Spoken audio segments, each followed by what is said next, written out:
Então, gente. Bom dia. Bom dia. Então, voltamos agora para as nossas aulas de Direito Civil 5. Já não temos mais tantas aulas assim. Estamos mais perto do fim. Ainda há alguns contratos para complementarmos. Na semana passada, os encontros aí foram em cima da P1. Feriado e P1, né? E eu já corrigi lá as notas, complementei até com aquele trabalho extra, né? Quem estava precisando de nota fez o trabalho extra, eu botei lá também. Ele aparece como T1. Mas eu vou comentar a prova na quarta-feira daí. Mas só para dizer que eu já fiz a correção, já lancei lá, tá bem? Professor, mas para o gabarito? Eu vou botar tudo na quarta-feira. Aí eu comento. Vou ver se o gabarito eu ponho antes, mas o comentário eu vou lançar na quarta-feira. Eu ainda estou corrigindo várias provas, né? Eu acabei fazendo todas as turmas numa mesma semana. Então, Meu trabalho não apareceu, só apareceu a nota da prova. se tu tirou 8, o trabalho não aparece. Eu tirei 8. Aí o trabalho não conta para nada. Como eu disse, quem atinge o teto ali não... Aí o trabalho não ajuda, só para quem tirou menos do que 8. Tirei 7,5, aí vai ganhar meio. Então, tirei 7, aí vai 7 na prova e 8 e 1 no trabalho. Ele é uma complementação para fechar o limite da nota.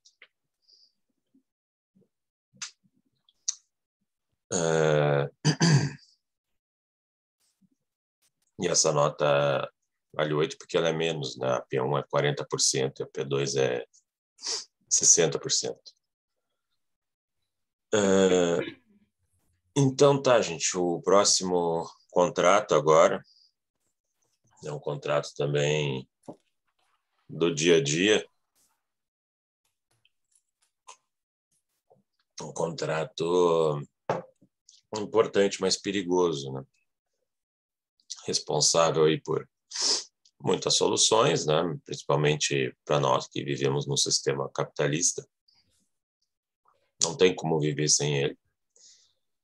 Mas, ao mesmo tempo, responsável também por muitos problemas que afetam indivíduos e famílias, né?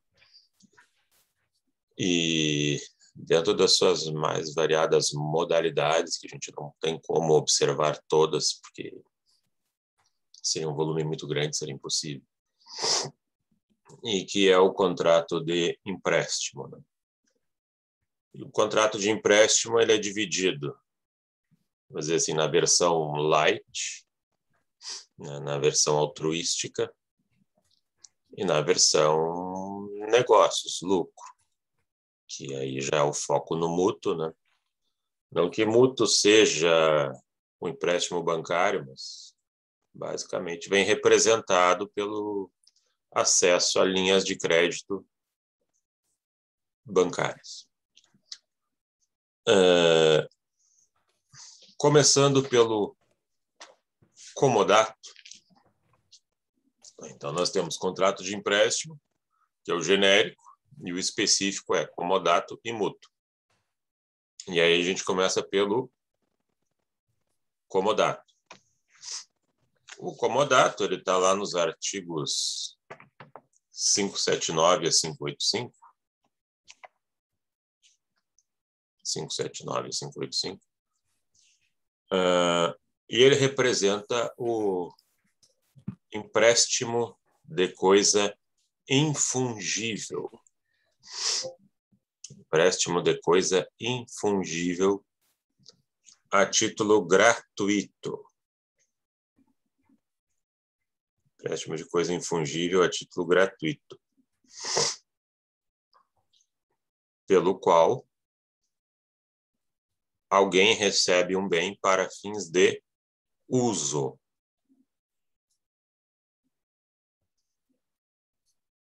Alguém recebe um bem para fins de uso, devendo devolver ele, né, no prazo combinado, né, ou com o fim do comodato.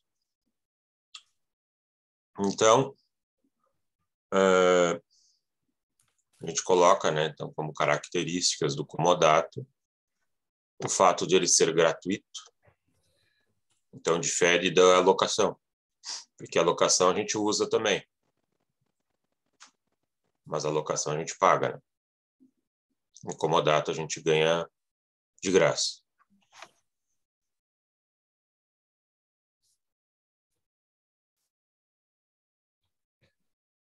Você pode emprestar seu apartamento para um amigo por um certo período, né? Pode emprestar seu notebook, enfim, uma roupa. Tudo isso são empréstimos e daqui a pouco você faz a título gratuito.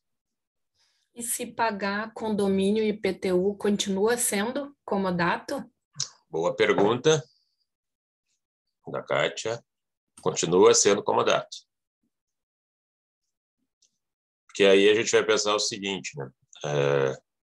É um contrato gratuito, né? A pessoa não está desprovido da posse, né? E alguém está usufruindo economicamente do bem. Então, ele tem que fazer a manutenção ordinária desse bem pelo uso dele. Uma lâmpada queimou. Queimou enquanto tu estava usando. Então, tu tem que ir ali trocar essa lâmpada. Porque aí, se tu vai pagar o condomínio do sujeito, aí tu já mistura assim, um comodato com doação, né? Aí tu já vai para uma esfera aí bem mais... Já vai para uma esfera mais ampla, né? Aí é muita colher de chá, né? Não que não exista. Eu não sei como é que está agora, né? Muitas empresas aí estão devolvendo imóveis depois que descobriram que no home office às vezes consegue ter mais efetividade dos empregados, ou às vezes consegue até extrair mais do pessoal ainda pagando menos, né? Porque o sistema neoliberal é isso, vai buscar cenários onde ele consiga tirar o maior lucro possível das situações com que ele lida, né?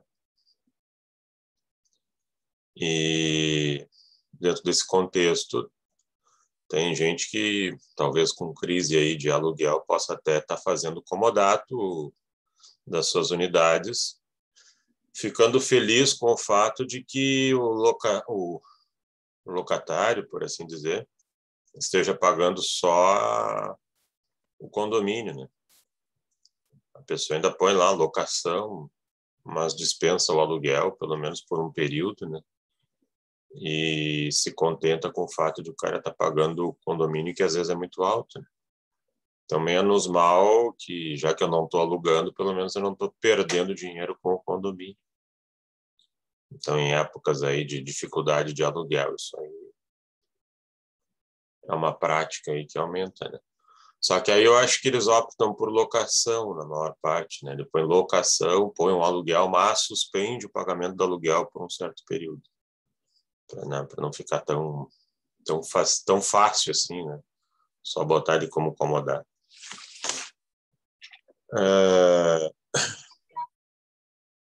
Infungibilidade do bem, isso é importante, né? É um bem imóvel ou imóvel com uma descrição específica, né?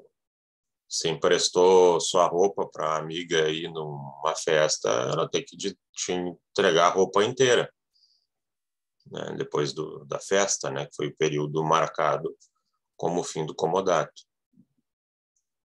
E isso vai diferir depois do mútuo, né? Porque o mútuo é coisa fungível. Você não empresta uma nota de 100 para alguém para no final a pessoa te devolver a mesma nota. Você empresta uma quantia, né? E essa quantia é que volta lá no fim.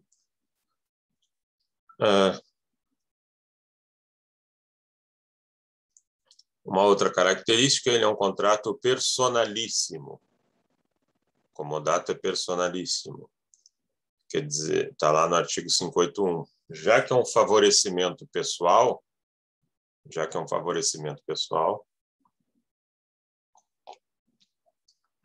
Tu não pode ficar cedendo para terceiros, né?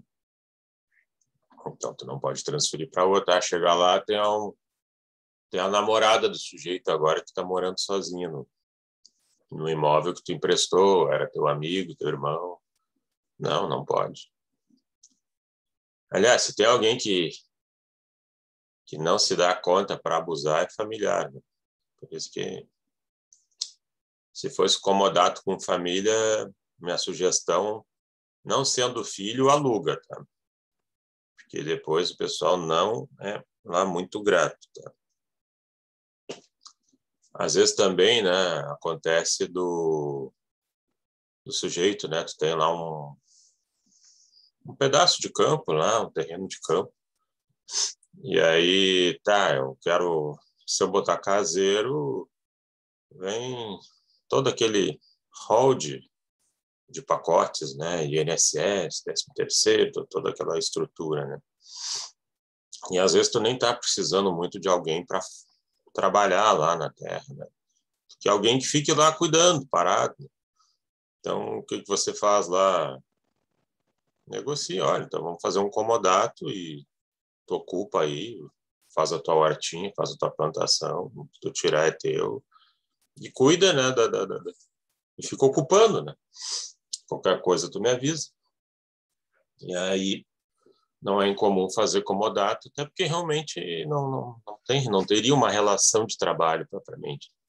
Estou falando isso dentro de uma estrutura normal, sem tentativa de fraude, né?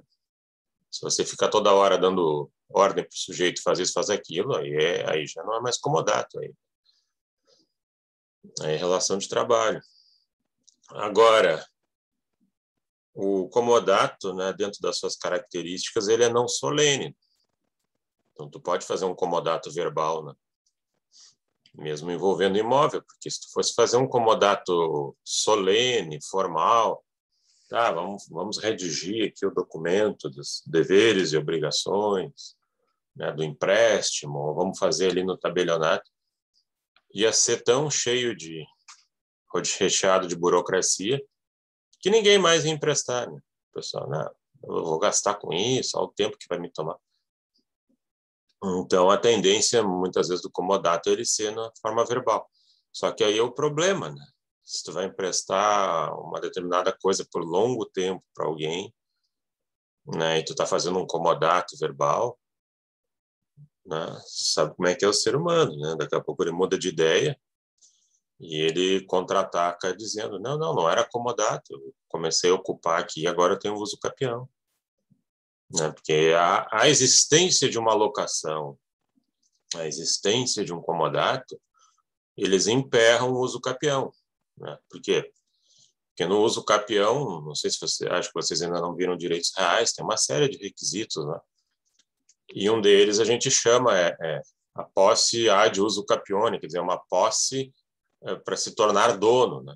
Tu não está possuindo, né, como um locatário, como um comodatário, tu quer virar dono, né?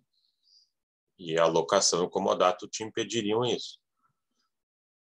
Aí tu vai lá e faz um comodato verbal, e aí o sujeito contra-ataca dizendo, não, eu já estou há 5 anos nesse terreno aqui, eu tenho uso capião. E aí teu problema é mostrar esse comodato, comprovar esse comodato. Né? E isso é um complicador, né? Então, dependendo do caso, o preto no branco é interessante, né? Que a gente chama, assim, entre aspas, escreve e assina. Hoje dá para fazer aí de tantas maneiras, né? Manda um e-mail confirmando, um WhatsApp, né, tal. Se não quer formalizar tanto, mas pelo menos tem tantos outros fatores aí que ajudam a regular as coisas e com o tempo as pessoas acabam mudando de ideia, né? Então, só para se guarnecer é interessante. Ele também é um contrato do tipo real, né? Lembram lá da doação? Tirando lá aquelas questões de família, não existe promessa de doação. É muito difícil você fazer passar na jurisprudência uma promessa de doação que não seja vinculado lá a uma troca lá no direito de família. E aqui também não tem promessa de comodato. Ah, eu vou te emprestar um determinado imóvel. E depois tu muda de ideia. Talvez até alguma indenização, perdas e danos, se tu fizer o sujeito sofrer algum prejuízo por conta disso, né, na expectativa. Mas tu não pode forçar alguém a realizar o comodato. Então, o comodato ele é um contrato real, por quê? Porque ele só se perfectibiliza, ele só começa a acontecer com a tradição, com a entrega do bem. Aí sim, aí tu entregou o bem para o sujeito, ele está protegido. Né? Pelo menos ali até o final do contrato de comodato, tu não vai poder expulsar ele. Vai ter que ter algum motivo ali, alguma quebra contratual para tirar o cara de dentro do imóvel. Não vai poder entrar lá com uma reintegração de posse. Emprestei um imóvel por 30 dias. De regra, eu não vou conseguir tirar o sujeito antes dos 30 dias do imóvel. É uma garantia, né, do contrato ter essa proteção possessória. Né? Isso só começa a acontecer na medida em que eu entrego o bem para ele. Antes disso, não. Até aqui tudo bem, gente? Até aqui tudo ok? Tudo ok, mestre. Sim, tudo bem. Então tá bom. Ainda mais uma característica dele é a obrigação de restituir a coisa. Né? E isso está vinculado também à questão do tempo. Quando restituir a coisa? Quando é que ela tem que ser devolvida? Bom, aí tem duas coisas. Primeiro, comodato com prazo. Qual é a regra? Aguarda o prazo. 2 meses, 1 mês, 3 semanas, aguarda o fim do prazo. Ah, mas eu não posso reaver antes? Claro. Daqui a pouco, né? O sujeito, tu empresta para o sujeito usar como residência e ele fica fazendo balada no teu apartamento aí. Claro, é uma quebra contratual. É uma outra história. Está lá destruindo a coisa. Mas num plano normal, de uso normal, tu emprestou para 30 dias, é 30 dias que vão ser cumpridos. Ah, mas não tem nenhum jeito de tirar o sujeito de lá, porque afinal de contas, foi de graça, né? Só tem ali uma saída, que é o artigo 581 do Código Civil. Necessidade imprevista e urgente, reconhecida pelo juiz. Olha, eu vou precisar do apartamento, porque... enfim, minha sogra lá sofreu um AVC e a gente precisa desse apartamento para fazer um home care lá para ela. O meu filho voltou dos Estados Unidos e não tem onde morar. Você vai ter que provar isso judicialmente para o juiz arrancar o cara lá de dentro do imóvel. Te dar uma reintegração de posse. Então tem que ser uma necessidade urgente e imprevista. Isso não fazia parte da realidade quando tu fez o comodato. Mas aí, como eu disse, o comodato às vezes ele acaba sendo muito informal, né? Acaba sendo verbal. Aí tu empresta lá o apartamento do tipo, vai usando, né?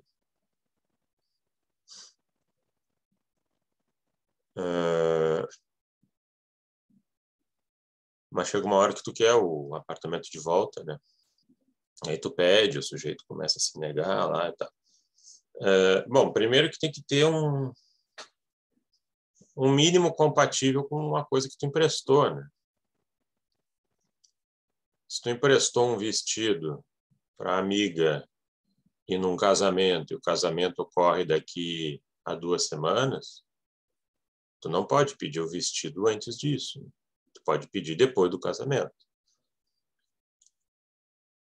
Um imóvel, se tu emprestou para alguém morar ali um tempo, né?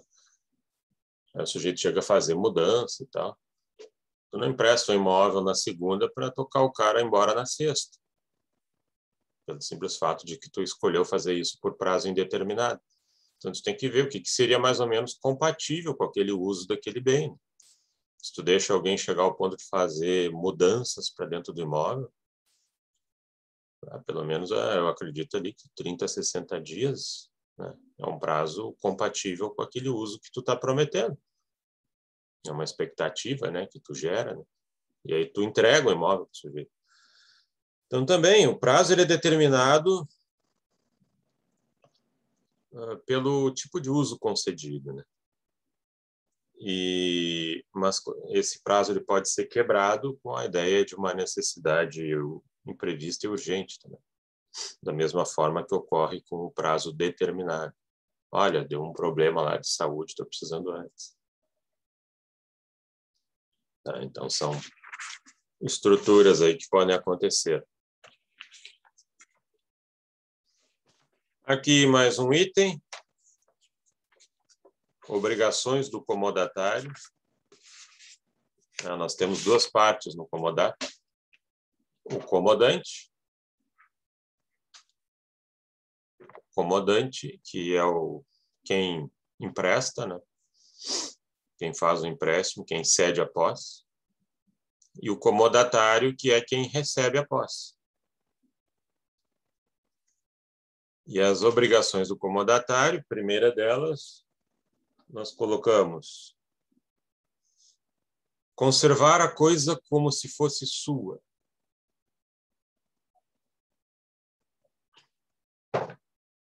Conservar a coisa como se fosse sua.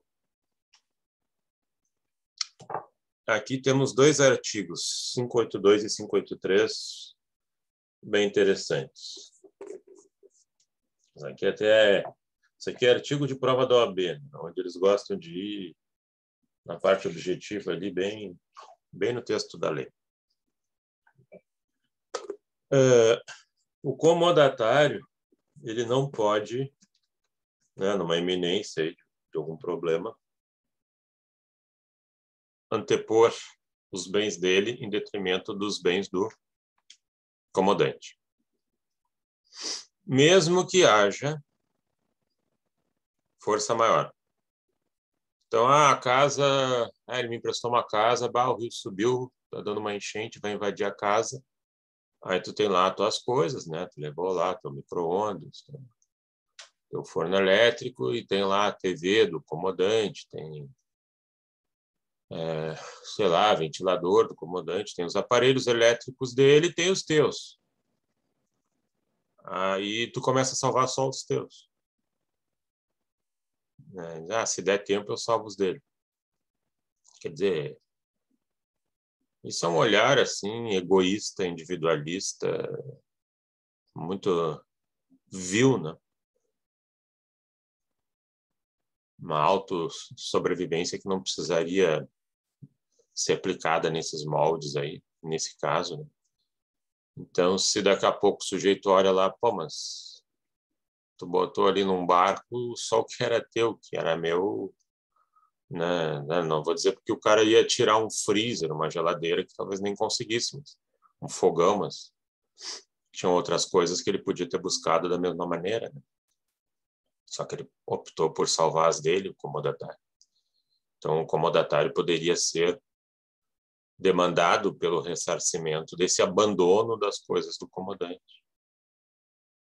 Aqui já entra é uma norma, mas com um fundo assim muito interessante, né? Principalmente para os tempos atuais, que a gente tem tido discussões variadas em cima, né, de ética e moral, né? Sempre tem, né? A história da humanidade sempre tem debate sobre ética e moral, mas a gente tem se acentuado bastante em vários aspectos.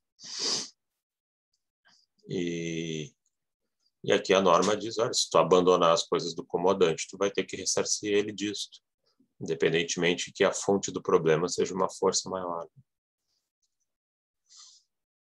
Outra questão aqui, nas obrigações do comodatário, é não usar o bem para fins distintos. Você pode dar perdas e danos, inclusive. Artigo 582, tu empresta para o sujeito usar para residência, aí ele faz um comércio, Aí daqui a pouco no teu prédio lá, tu toma uma multa. Por quê? Porque o cara resolveu fazer um comércio, sei lá do que, e toda hora tem gente estranha entrando no prédio e o condomínio vai em cima de ti.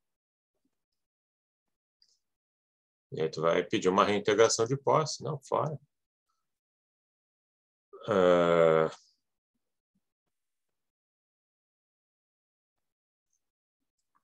Se o comodatário estiver em mora, quer dizer, acabou o prazo do comodato e ele não devolveu, ele poderá ter que pagar perdas e danos, né, pelos prejuízos que ele gera ao comodante, né, que não está usando desse bem. E mais um aluguel arbitrado por dia de atraso. Está lá no artigo 52 do Código Civil. Cada dia que tu usa, paga um aluguel e mais alguma perdas e danos que eu consiga provar por estar desapossado desse bem. E ainda também, né, como última obrigação, não cobrar as despesas feitas com o uso da coisa.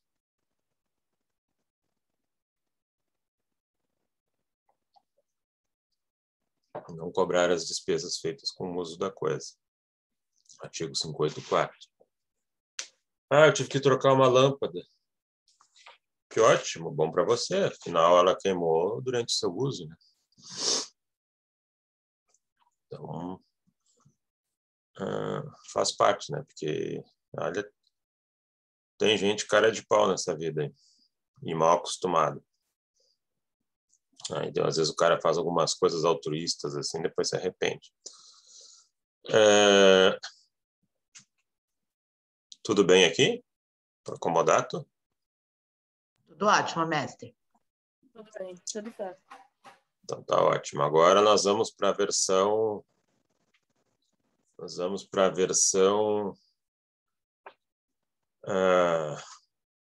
heavy metal do empréstimo, tá? A versão pesada, que é o mútuo, que vai nos levar depois para o mútuo bancário, que tem uma história bem interessante sobre ele.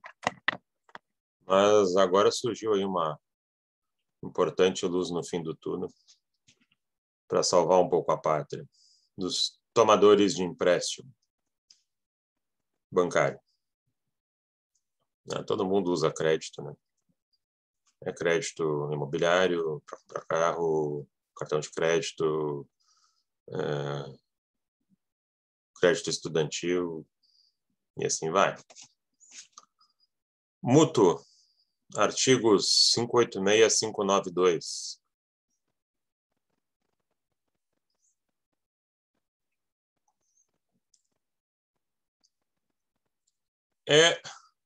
Não é exclusivamente o empréstimo bancário, tá? Mas acaba sendo representado por ele. É o empréstimo de coisa fungível. Empréstimo de coisa fungível, pelo qual o mutuário é obrigado a restituir ao mutuante.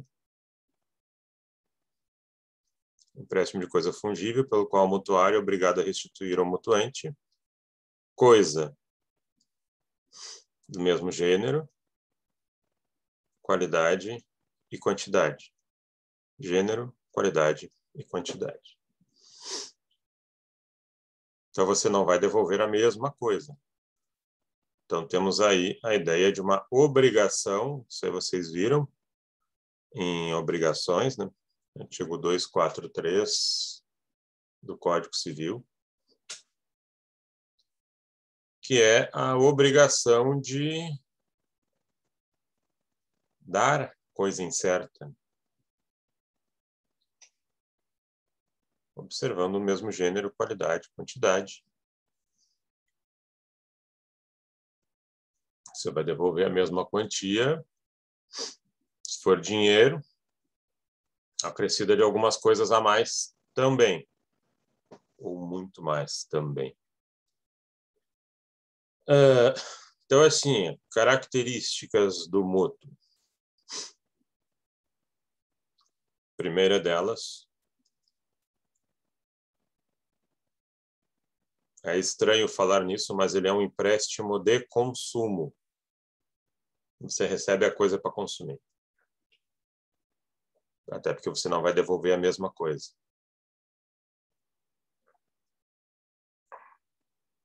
Empréstimo de consumo que transfere a propriedade. Artigo 587 do Código Civil. Então, quem recebe a coisa em mútuo, na verdade, se torna proprietário dela.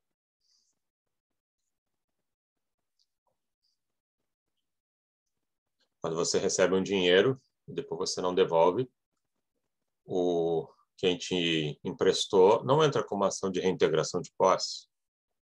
Ele entra com uma ação de cobrança, né?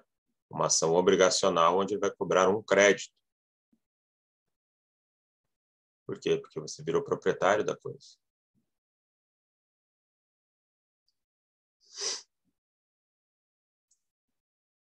Ele é um empréstimo de coisa, então, fungível, que vai ser consumida. Não sei se alguém lembrar aí de alguma coisa que seja consumível. Em geral, a gente pensa em dinheiro, mas alguma coisa que você não vai devolver ela.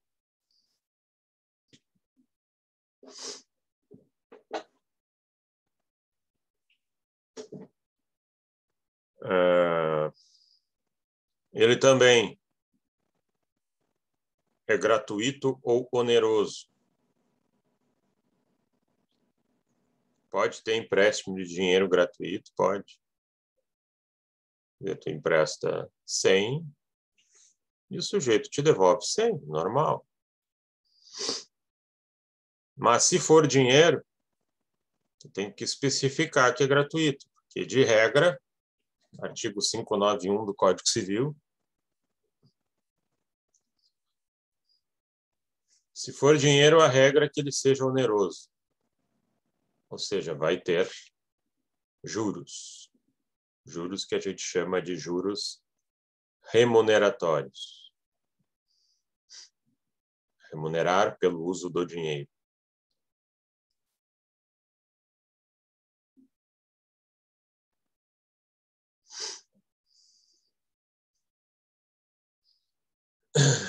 Ele tem aqui uma conotação mais impessoal, pode ser até transferido,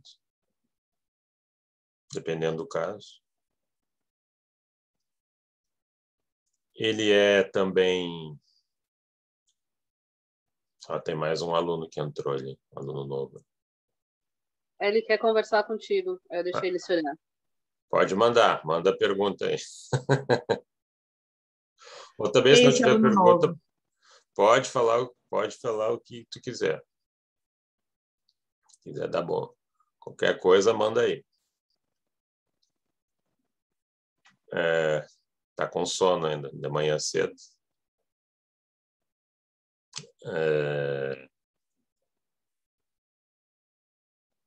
Ele é real.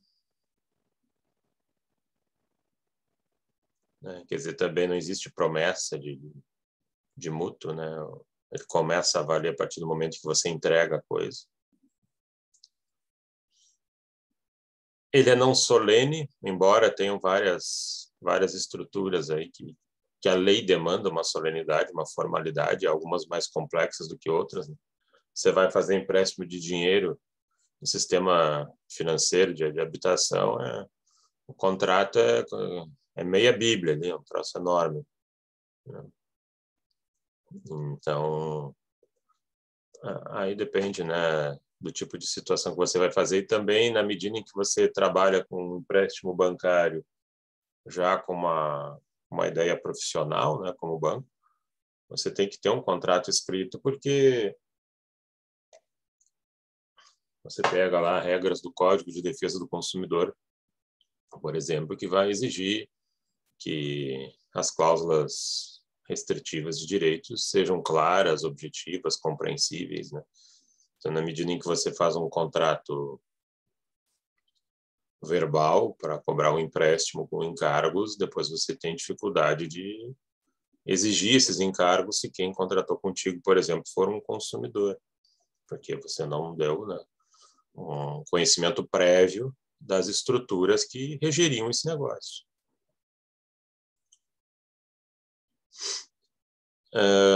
E temporário, ali diz o artigo 592 do Código Civil, por exemplo, se for empréstimo de dinheiro e a gente não estabeleceu um prazo, então fica ali um mínimo de 30 dias. Então, tu empresta 100 hoje, não falou nada, então o sujeito tem até 30 dias para te devolver esse dinheiro. E aqui tem uma questãozinha, um negocinho que sempre aparece, vira e mexe, prova da OAB, pum, eles escolhem essa pergunta.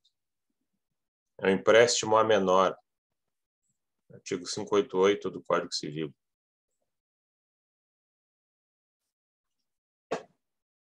Sem prévia autorização,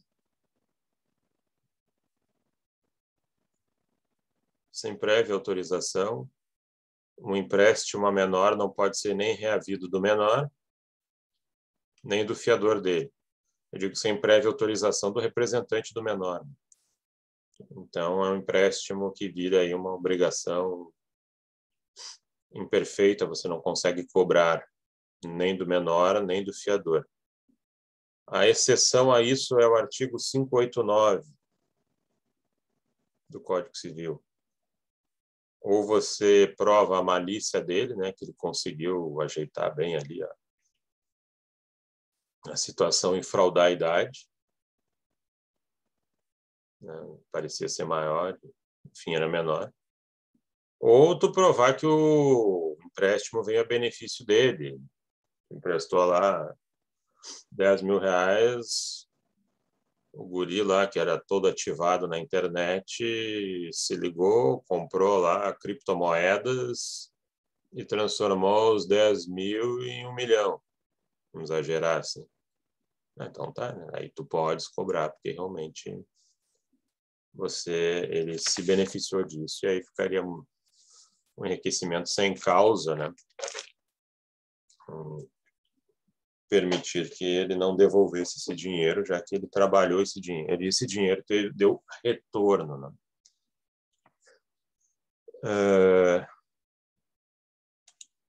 E aqui agora eu vou abrir um slide, né, na nossa historinha emocionante sobre contrato de mútuo. Mestre, desculpa, essa exceção está em qual artigo mesmo? 159? 589. 589, obrigada. Nada.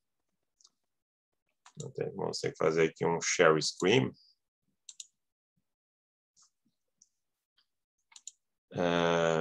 Estão conseguindo ver ali? Sim. Abriu? Tá, então vamos lá para a nossa historinha, que começa mansa e termina já num cenário mais drástico, né? Que envolve justamente empréstimo de dinheiro, né? E vira e mexe, não é difícil você achar alguém apertado, mas também com as taxas de juros que cobram no Brasil. Não admira que as pessoas fiquem apertadas. Teve momentos em que se conteve isso, né? Mas depois me parece que o judiciário abriu muito a mão de interferir nisso, né? O que acontece é que a gente vive num sistema capitalista que, dentro de outras fórmulas, eu ainda acho que seja um pouco melhor, mas, de qualquer forma, o capitalismo ele tem que ser contido, né? Tem que ter regulação, tem que ter limites, porque senão ele já vira uma composição neoliberal e ele se torna selvagem, exploratório, né? Então, quer dizer, ele tem que ser uma coisa ali contida, né? E onde você deixa de fazer isso, ele acaba gerando aí um cenário de prejuízos massificados, né? Bom, nós tínhamos o Código Civil de 16, lá um artigo 1063, que dizia o seguinte: juros remuneratórios, 6% ao ano. Quando você fazia um empréstimo de dinheiro, né, com previsão de cobrança de juros, mas não previa a taxa que seria aplicada, então, pela lei, essa taxa caía para 6% ao ano. O que seria uma barbada, né? 0,5, acho que hoje não tem empréstimo tão tão barato assim, não tem linha de empréstimo tão barata assim no Brasil. Em outros lugares, sim, Estados Unidos, Europa, tu encontra, aqui não. E o artigo 1262 do Código Civil dizia o seguinte: se tu fizer empréstimo de dinheiro e quiser cobrar juros, tu tem que fazer uma cláusula dizendo que tu vai cobrar juros. Porque se tu não botar essa cláusula aí, depois tu não pode cobrar eles. Eles viram obrigação natural, viram contrato gratuito. Então, terias que te antenar de fazer um contrato por escrito cobrando juros. Senão tem essa pena aí de não poder cobrar nada. Bom, aí a gente tem a lei de usura. Decreto 22.626, de 33, até hoje é referência, né? A lei de usura ela tem um componente interessante, né, histórico, né? Porque a lei de usura ela é uma lei pós-quebra da Bolsa, né? A gente não tinha muitos instrumentos de contenção da especulação, né? E em outubro de 1929 houve a quebra da Bolsa de Nova York. Milhares de empresas faliram, né? Nos Estados Unidos e fora dele. Ampliou aquela coisa da depressão, né? E aí a gente tem, né, aquela imagem da máfia americana crescendo com o comércio ilegal de bebidas, veio a lei seca e tal, etc. A lei de usura impulsionou também o próprio nazismo e a Segunda Guerra Mundial, né? A Alemanha, depois da Primeira Guerra, né, que acabou ali em 1918, estava, né, no início comeu fogo, né? Estava bem difícil, mas estava começando a sair do lamaçal, né? Aí chega 1929 e aí eles vão para mais fundo ainda, né? O buraco fica ainda maior, aí vem um maluco lá, mas com um marketing muito violento, e conseguiu lá acender o poder, né? E provocou aí talvez acho que o maior massacre, né, da humanidade até hoje já registrado, que foi a Segunda Guerra Mundial. Então, a quebra da Bolsa está nesse pacote de cenários prévios, né? E aqui no Brasil, né, a gente teve também empresários que se esguelaram diante da ideia da quebra da Bolsa, né? Daqui a pouco você tem ali um excesso de matéria-prima, não tem para quem vender, enfim, os preços caem. E todo empresário ele precisa de crédito, né? Não é só pessoa física, né? A pessoa jurídica precisa mais de crédito do que pessoa física, precisa de crédito rotativo, enfim, para investir na produção, tem meses piores, meses melhores. E um grupo de grandes empresários foi reclamar no Getúlio Vargas, que era o presidente da época, que entrou via golpe militar, né? E disse, olha, não dá com as taxas de juros que os bancos aplicam aqui no Brasil, estou falando no início da década de 30, não tem como produzir, né? Vai ter demissão, vamos fechar tudo. Aí começa todo aquele apanhado de várias coisas ruins. E aí, por força de pressão desse empresariado, o governo de Getúlio Vargas edita a lei de usura, que é o decreto 22.626. Então, não foi assim, uma lei pedida, né, pelo povo, né, até porque acho que nem a ideia de empréstimo pessoal era raríssima, né? As pessoas nem tinham tanto patrimônio para dar em garantia, não havia uma ideia de comercializar crédito, como a gente faz hoje em dia. Então, era algo bem mais restrito a entrega de crédito, era comércio mesmo e algumas situações aí mais específicas de pessoa física. E a lei de usura veio como uma intervenção, veio como um fator de dirigismo contratual, de contenção de cobrança de encargos, né?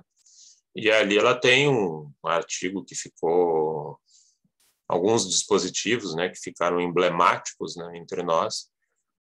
A primeira ideia ali é o artigo 1º, que é a proibição de taxa de juros superior ao dobro da legal. Então, quer dizer, a lei de usura é aquela lei que está dizendo que o máximo que você pode cobrar em termos de juros para empréstimo de dinheiro é 12% ao ano. E isso até hoje vale, não para todos. para alguns, para poucos. Se você empresta dinheiro e cobra mais do que 12% ao ano,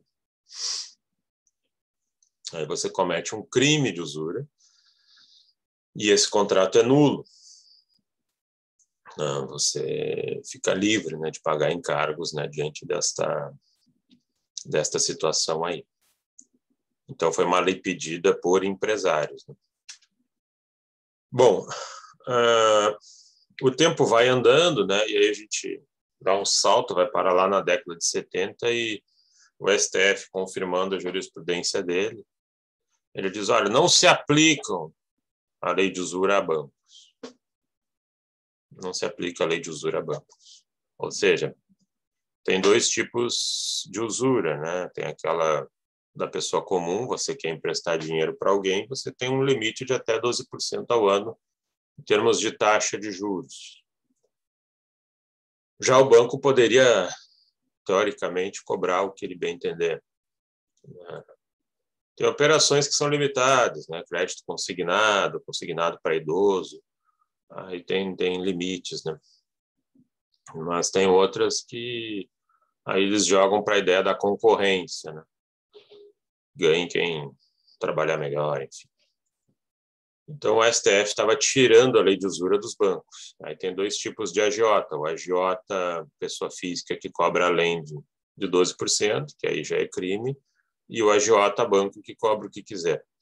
Agiota é um termo pejorativo, né? A gente diz, o cara é um agiota, ele empresta dinheiro e cobra juros. Na medida em que você cobra ágio em alguma coisa, você é um agiota. E isso não é pejorativo, isso não é errado. A questão é quanto você cobra de ágio, né? Aí você já entra num contexto de um debate legal, moral, ético, né? Nesse sentido aí. Bom, o que acontece? Nós tivemos uma Constituição de 88 que meteu a colher nesse aspecto aí. Não me parece que fosse um tema de Constituição, mas aqui no Brasil, vários grupos, categorias profissionais, políticos, grupos empresariais e tal. Na medida do possível, todo mundo quer tocar seus direitos para dentro da Constituição, porque acima dela não haveria outras normas, então você vai recheando a Constituição com um monte de coisa que não dizem respeito a regras constitucionais tradicionais, fugindo, né, de um contexto assim, mais de uma matéria raiz de Constituição, porque todo mundo procura uma blindagem. Às vezes tem coisas que, mesmo não sendo matéria constitucional, você tem que jogar lá, porque você tem uma sociedade muito perdida em objetivos, né? E aí, para criar uma segurança mais forte, algum tema que não seria da Constituição, você tem que jogar lá, né?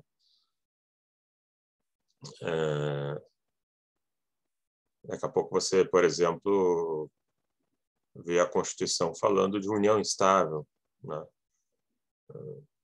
Mas não é matéria da Constituição regular casamento nem união estável. Daqui a pouco você vê a união estável sendo falada na Constituição, porque você sente que talvez uma lei ordinária não fosse ser cumprida, fosse ser interpretada muito restritivamente por parte do judiciário, e aí você acha que essa lei ficaria mais jogada para um canto, porque a cultura, né, do casamento, né, pelo menos naquele primeiro período, da década de 80, sufocaria a união estável. Então, às vezes, quando você tem dúvida de que algum tema realmente vai ficar desprovido de força, então você joga na Constituição. E aí nós tivemos um artigo 192, que no seu parágrafo 3º dizia o seguinte: nós tínhamos, quando veio a Constituição de 88, nós tínhamos uma inflação galopante, né? Ali já era quando a gente entrou na década de 80, já era o estágio terminal da ditadura militar, e depois também aquele governo democrático que pegou, ou pseudo-democrático, né, que pegou ali aquele governo É evidente que a democracia por si só não vai fazer milagre, né? Você ganha uma casa cheia de buracos para tapar, né? Você vai fazendo do jeito que dá, né? E aí nós tínhamos uma inflação galopante, e aí se põe lá que a taxa de juros aplicável em empréstimos bancários, a taxa de juros real era de 12% ao ano. Isso você põe na Constituição, então, com a ideia de criar um bloqueio e uma obrigação, né, para quem empresta dinheiro, principalmente bancos. Só que aí teve uma ADIM número 4, de 93, pela qual o STF disse que a lei, que o dispositivo, o parágrafo 3º do artigo 192 não era auto-aplicável. Não era auto-aplicável. E aí precisaria de uma norma explicando o que é juros reais. Então, o STF tirou a vigência, né, de um dispositivo constitucional, dizendo que ele não era auto-aplicável, e a gente não teria, então, esse reforço aí para limitar a taxa de juros a 12% ao ano. Mas, não obstante isso, tribunais como o Rio Grande do Sul continuou aplicando a Constituição, porque era uma época em que a ADIM não era vinculante, né? Então, o STF julgava o que queria julgar, e quem não quisesse seguir, não seguia. E aqui a gente tinha, né, o grande palco das ações revisionais de juros no Brasil era o Rio Grande do Sul. Depois, mais adiante, nós tivemos outras inserções nesse mesmo dispositivo, o 192, parágrafo 3º. Nós tivemos uma emenda constitucional 40 de 2003 que simplesmente apagou esse parágrafo 3º. Então, já não era mais nem ser não auto-aplicável, foi extirpado porque, enfim, a pressão bancária sobre o parlamento e o governo é muito forte, né? Quer dizer, todos esses grandes grupos econômicos, o que eles vão buscar? Eles buscam representatividade nos centros de poder, né? Eles fazem pressão de tudo que é jeito, em cima do parlamento, em cima do executivo, em cima do judiciário. Aonde tem centros de decisão, eles querem chegar para tomar conta, para deixar do jeito que eles gostam. Aí tivemos duas súmulas, 648, que é a súmula vinculante número 7 do STF, né? O STF aí já tomado, né, então, por uma visão afastando a taxa de juros de 12% ao ano, confirmando que não se aplica a bancos, né? E também o dispositivo acabou falecendo, né, foi revogado pela emenda constitucional 40 de 2003. Bom, aí o que acontece? Se não tem a lei, se não tem pelo menos o dispositivo da Constituição, muitos tribunais começaram a usar o CDC, porque o CDC diz lá no artigo 6º, inciso 5º, que diante de cláusulas abusivas, o consumidor tem direito à revisão contratual. Na cláusula abusiva, o desequilíbrio já nasce no contrato, né? Não é, por exemplo, o efeito de uma pandemia. Você tem lá um contrato de locação, aí daqui a pouco a sua loja fecha num shopping, você fica meses sem poder trabalhar e continua pagando a locação e você não quer pagar ou quer pagamento. Uma causa superveniente, né, que afeta o equilíbrio negocial, imprevisível, mas a cláusula abusiva ela não é superveniente, ela é uma bomba relógio armada, né, já no início do contrato, a pessoa por vezes não se dá em conta que ela está lá e ela começa a notar o efeito dela ao longo do contrato. Quando você faz... eu imagino que a pessoa esteja fazendo isso por necessidade mesmo. Quando você começa a pagar o cartão de crédito no mínimo, e aí você começa a enfrentar taxas anuais de 400% ao ano, ou você não tem noção do que é isso, e isso é bem preocupante, né? Porque fazer esse tipo de operação demandaria que você conhecesse um pouco, né, com o que você está lidando e qual a capacidade de uma dívida se evoluir tanto, né? Mas se você começa a pagar um mínimo do cartão de crédito, vai passar 2, 3 anos e você vai notar que aquilo que você paga não amortiza a dívida, né? Você paga um pouquinho e mês que vem você tem um acréscimo ali de 20%, 30% em cima da dívida, né? Se for pegar o contexto geral da taxa anual, né? Mas, diante desses rompantes, aí muitos julgados começaram, com base no CDC e na falta de outro padrão, a aplicar também 12% ao ano, como uma referência para reduzir bastante a taxa de juros, né? Imagina se você tem uma taxa de cartão de crédito de 400% ao ano e você limita isso a 12%, olha o impacto, né, que isso representa na sua dívida. Então, o Código de Defesa do Consumidor estava atrapalhando, né, os interesses das instituições financeiras, né? E aí surge a DIN 2591, que eles entram contra o CDC, contra o artigo 3º, parágrafo 2º, porque o artigo 3º, parágrafo 2º do CDC diz que o CDC, Código de Defesa do Consumidor, se aplica a bancos também. E eles dizem que não, teria que ter uma lei que regula o sistema financeiro nacional. Essa sim poderia falar de bancos. Essa está prevista no caput do artigo 192 da Constituição Federal, que foi a única coisa que sobrou do 192, e é uma lei que nunca foi editada. Desde 88 nunca foi editada, não há interesse em editar, porque coisa que banco não quer é intervenção, interferência nos seus negócios. Quanto menos lei, mais caminho aberto, e ele faz também o que ele quiser, teoricamente. Mas eles perderam. Ainda bem, eles perderam por maioria do STF, diz que o CDC é normalmente aplicável a bancos sem restrição nenhuma. Então, também essa questão do debate, da revisão do conteúdo contratual, poderia ser feito a partir do CDC, visando limitar taxas de juros cobradas em linhas de financiamento das mais gerais possíveis, né? Bom, mas aí o que acontece, né? Isso vai criando uma série de distorções, né? Uma série de distorções. Por exemplo, tem aqui um trabalho da professora Judith Martins Costa, uma grande privatista, que ela tentou, né, com uma equipe de alunos ali, numa época em que ainda se fazia revisão contratual de contratos bancários num número grande.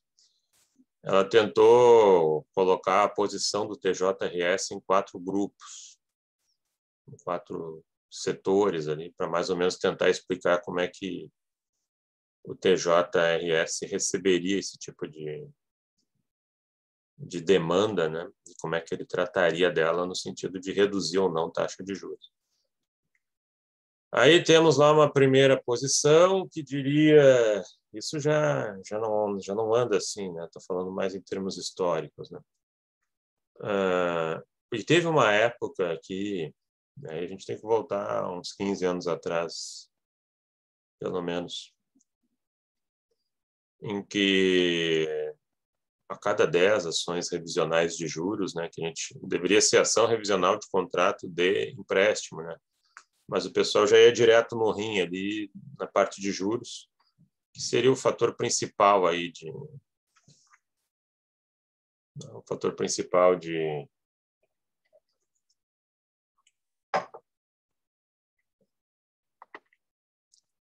de juros em si, né, de aumento da dívida bancária, que seriam as taxas de juros.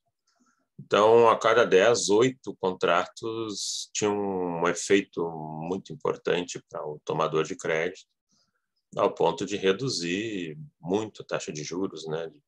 Cai de 100 para 12, cai de 200 para 12% ao ano, né? E o sujeito entrava com uma ação, o juiz já despachava uma ordem para o nome dele ser do Serasa, do SPC. Então, era um cenário aí bem interessante, né? Entrar com essas ações revisionais, né? Em termos de ganhos. Mas depois isso começou a mudar, né? E mudou totalmente, né? E já numa fase mais final desse olhar aí, que já não era mais contemplativo de acolher as ações revisionais, temos esses 4 grupos das câmaras do TJ e a 11ª dizendo o seguinte: pacta sunt servanda. Assinou, cumpriu. Se tu assinou o contrato está dizendo que é 200% ao ano, tu vai pagar 200% ao ano. Digamos assim, ajoelhou, tem que rezar. Né? Contratou. Tudo que é radical é problemático. Né? Vamos revisar tudo, não vamos revisar nada. Né? Tudo que é radical, com o tempo, acaba cedendo. Né? 13ª, 14ª, 10ª Câmara. Olha, é razoável a taxa de 12% ao ano, já que não tem outro padrão mesmo para a gente usar. O CDC é aplicável, o consumidor não pode sofrer desequilíbrio. Um é o inferno do tomador de crédito. A segunda é o paraíso do tomador de crédito. Aí vem a 3ª posição, 15ª e 17ª Câmara Cíveis. Olha, em princípio, o pacta sunt servanda, mas tu pode comprovar até algum desequilíbrio contratual, embora não esteja ali muito referindo qual é o teu padrão para isso.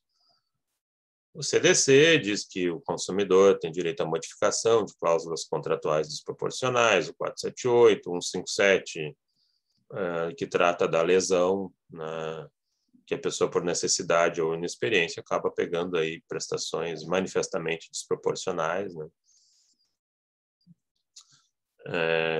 Mas eles não aplicam o 157, que seria o caso da lesão enorme, que tem origem lá na Roma Antiga.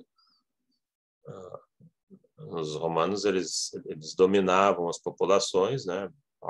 Pegavam uma parte dela para escravo, outras eles botavam para trabalhar, cobrando imposto, e aí que vinha o lucro deles, né? E simplesmente também abriam uma exclusividade de comércio. Tu vai comprar de mim. E eles mesmos tinham regras comerciais, né? Criando alguns limites, entre eles a própria questão de desproporção em obrigações contratuais. Uma pena em que a gente esquece, né, esse passado, né, com base na ideia da modernidade, a gente deixa de ver que o ser humano de 2, 3 mil anos atrás continua sendo o mesmo para muitas coisas. Aí tem a 18ª e 20ª que estavam apontando o seguinte: olha, a gente pode fazer uma revisional, mas aí tu vai ter que recorrer então à taxa média prevista lá no Banco Central. O Banco Central não é o órgão regulador de taxa de juros, nem órgão limitador, e ele não vai dizer qual taxa de juros tem que ser aplicada ou não, mas ele traz lá uma listinha. Olha, maio de 2021, no crédito especial, o Banrisul cobrou 150 ao ano, Santander 151, Banco do Brasil 160. Aí tu pega ali as 10 maiores e vê a média.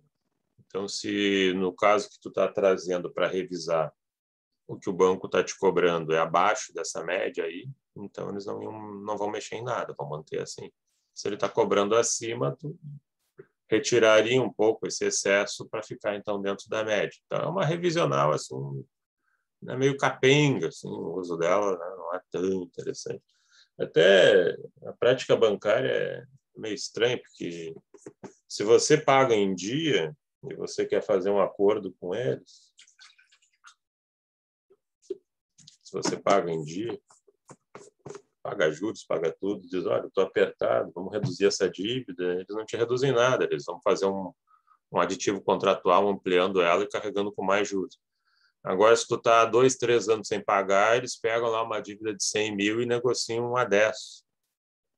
Negociam a 5. Aí é o milagre da multiplicação, né? Quer dizer, bom, o sujeito que é teu cliente é adimplente, tu trata mal. O sujeito que é inadimplente, tu concede uma série de benefícios, né? Então, vocês não estimulam, né, a pessoa a ser legal com vocês, né? Quem está pagando precisa pagar e eu vou continuar cobrando dele, basicamente essa é a ideia, né? Então, né, tínhamos essas 4 posições, mas aí até que chegou o ponto em que o STJ resolveu, né, pacificar um pouco mais isso ele já tinha súmulas, né? Súmula 296, súmula 294, depois vocês leiam lá. Já representativas da posição dele por uma ideia de pacta sunt servanda. Contratou, assinou, pagou. Aqui nós temos um RESP lá de 2013.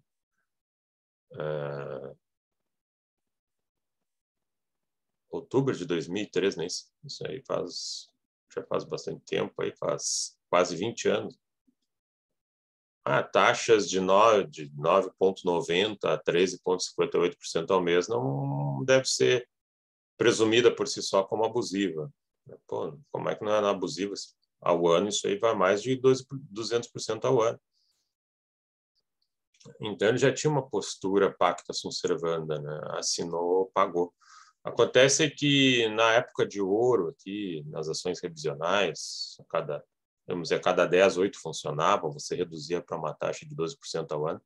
Esses pleitos não chegavam no STJ.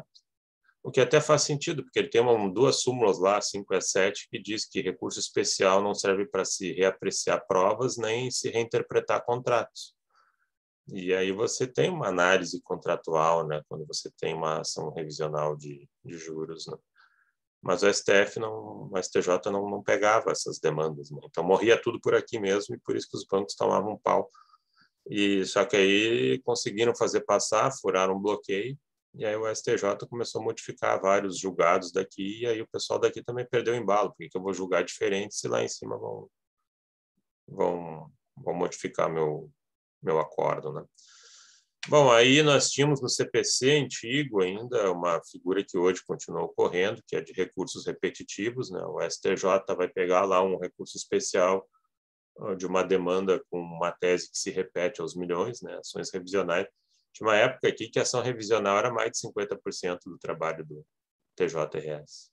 Então, tu pega tudo ali, penal, servidores, fiscal, falência, o que mais que tu quiser, soma tudo, pega ainda o resto do direito privado, aluguel, transporte, o que mais tu quiser, soma tudo, e ainda assim tu tinha mais ações revisionais do que todo o resto do direito que chegava junto ao TJRS. Então, era muita coisa. Era muita demanda mesmo.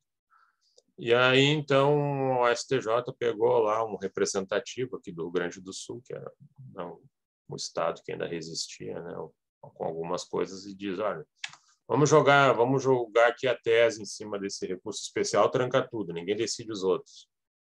Vamos julgar em cima desse, né?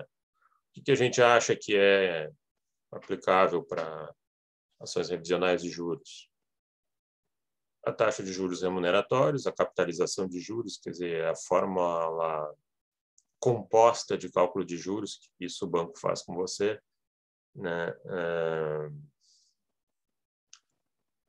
Você poderia ter, por exemplo, um percentual fixo de juros, 5% ao mês, né? Em cima de 100, você pegou R$100.000 e tem um percentual de juros mensal de 5% ao mês. Se esses juros fossem simples, esses 5% ao mês sempre vão ser R$5.000, porque eles sempre incidem sobre 100 mil, que era o valor original. Se esses juros são compostos, no primeiro mês você estava devendo 100 mil, no segundo mês você deve 100 mil mais 5 mil, que é o resultado da incidência de R$5.000. Então, os próximos 5% eles não vão incidir em cima de 100 mil, eles vão incidir em cima de 105 mil reais, depois 110 mil reais, assim vai. É a fórmula de cálculo de juros compostos que todo empréstimo bancário reflete, né? E tirar uma capitalização de juros de um contrato significa reduzir de 20% a 30% do valor total da dívida que você está sendo cobrado, tendo aí, então, um reflexo bem importante. Percentual de mora, comissão de permanência, possibilidade de inscrever o nome do devedor em cadastro de proteção de crédito, possibilidade de decretação de nulidades de ofício, são temas que eles queriam trabalhar naquele recurso repetitivo ali de cima, o 106, 15 e 30. Não trabalharam todos, pegaram a maioria, mas não trabalharam todos, e outros eles deixaram para ser avaliados em outros recursos especiais. Mas o fato é que na orientação 1 de juros remuneratórios, O primeiro que eles estão dizendo o seguinte: uma taxa superior a 12% ao ano não significa que seja um cenário de abusividade,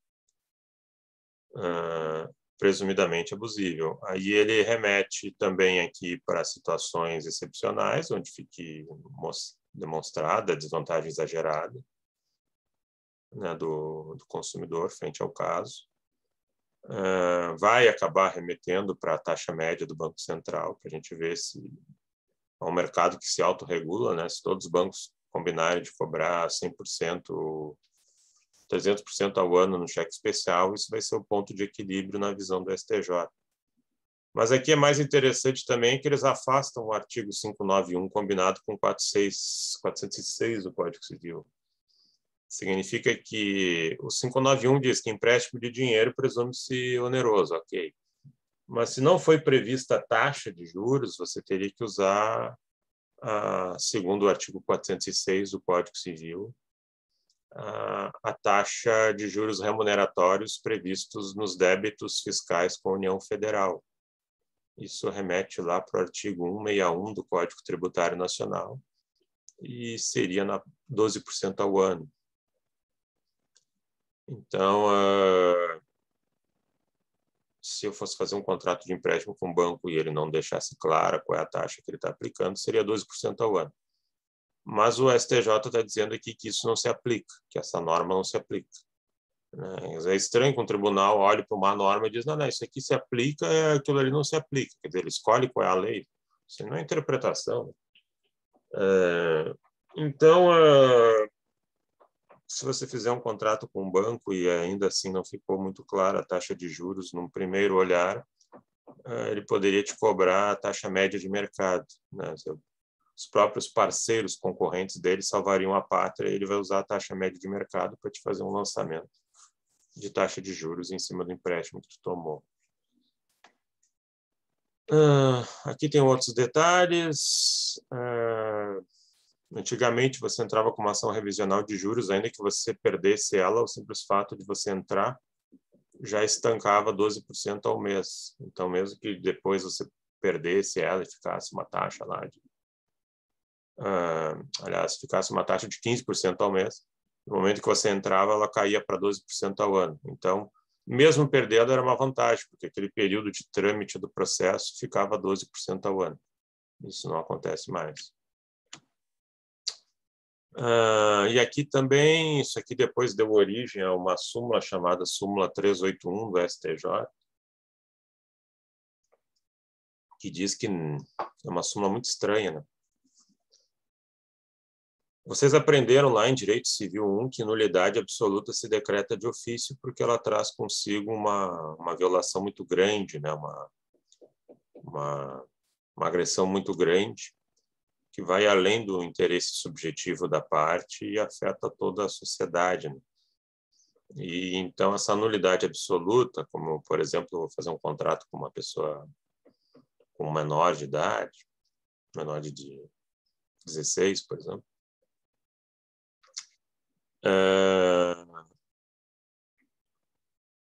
uma vez que ela é observada, o juiz decreta ela de ofício, até o Ministério Público pode se manifestar, enfim, a parte que entrou com a ação não se deu em conta, o seu advogado não se deu em conta, e vem então o judiciário para suplantar isso, decreta de ofício. Se você tem uma cláusula abusiva, você, né, como diz o CDC, ela é nula de pleno direito, artigo 51 do CDC. Então, se ela é nula de pleno direito, é porque ela gera uma nulidade. Então, se você tem um contrato bancário ali que tem algum tema que gera desequilíbrio ao consumidor, mas ele não se lembrou de falar sobre isso, o juiz deveria decretar de ofício, porque o artigo 168 do Código Civil diz assim, né? Nulidade absoluta, o juiz decreta de ofício. Mas aí o STJ diz o quê? Que depois virou a súmula 381. Qualquer juiz de qualquer grau de jurisdição, vendo uma nulidade absoluta num contrato de consumo envolvendo banco, não pode decretar de ofício.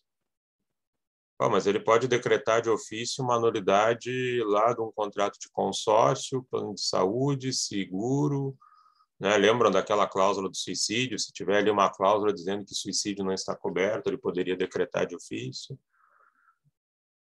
Tantos contratos em que ele vai ver nulidades, ele decreta de ofício e chega no contrato de banco, ele vê uma nulidade e tem que ficar quieto. Quer dizer, isso já não é mais interpretar a lei, né? Isso daí já é legislar. Então, o STJ aí acabou indo além da cota, né? E acabou legislando. Tu não vai decretar de ofício.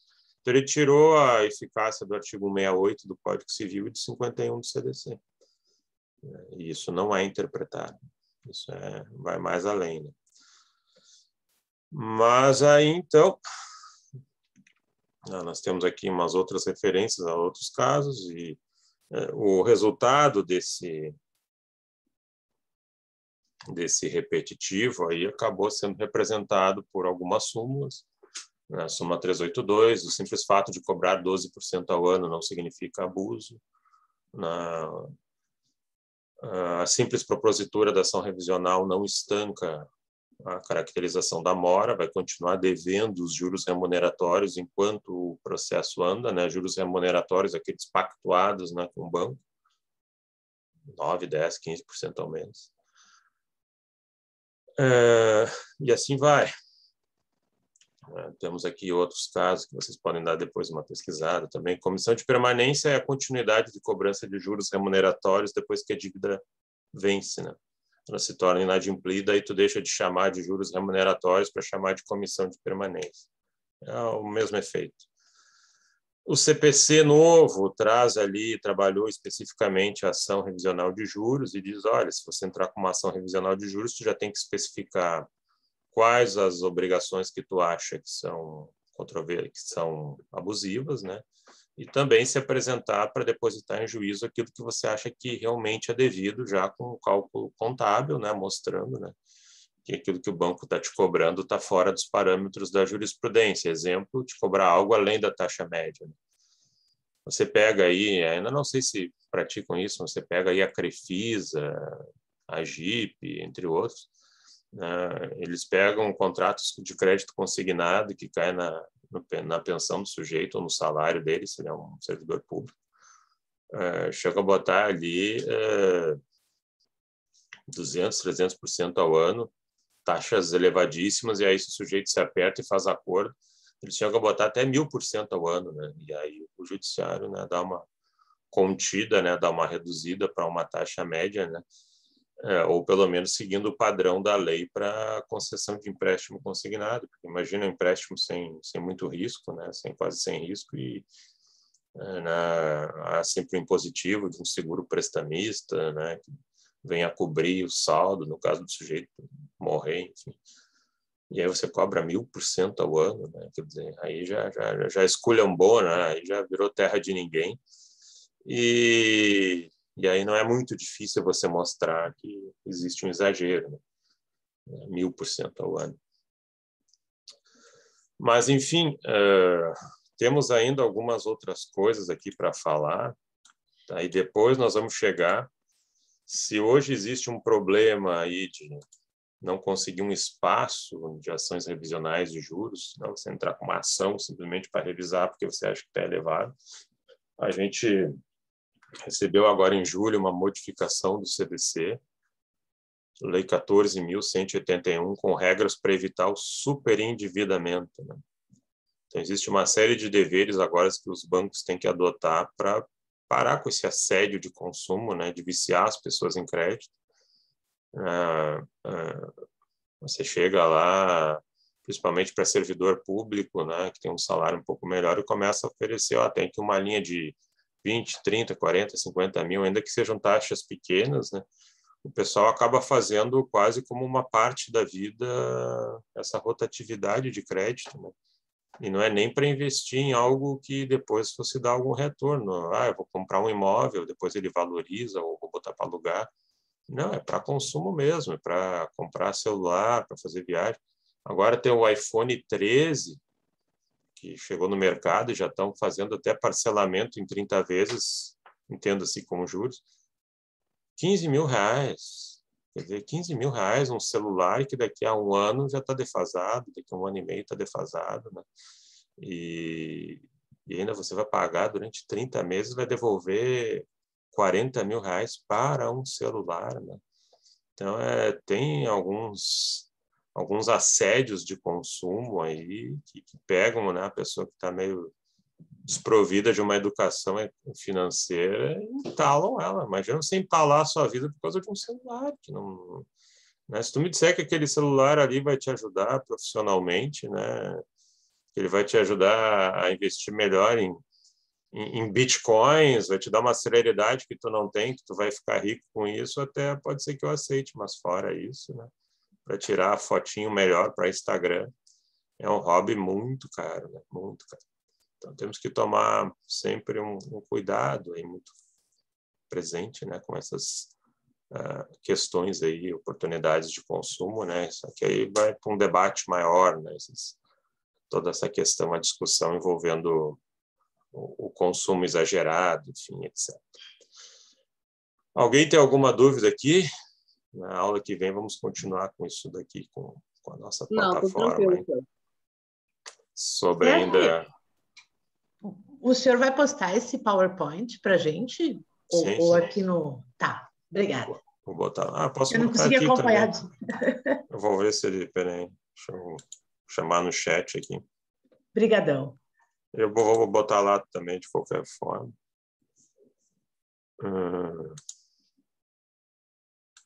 Mas já posso deixar aqui, sim.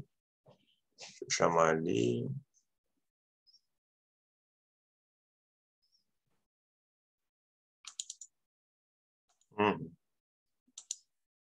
Foi. Depois eu ponho no mudo lá também. Tá bem? Muitíssimo obrigada, mestre. De nada. Alguma dúvida a mais, gente? Sem dúvidas. Então, boa semana a todos. E quarta nos vemos. Valeu. Até quarta, então. Até quarta. Um abraço. Brigadão, mestre. Um abração. Nada. Um abraço.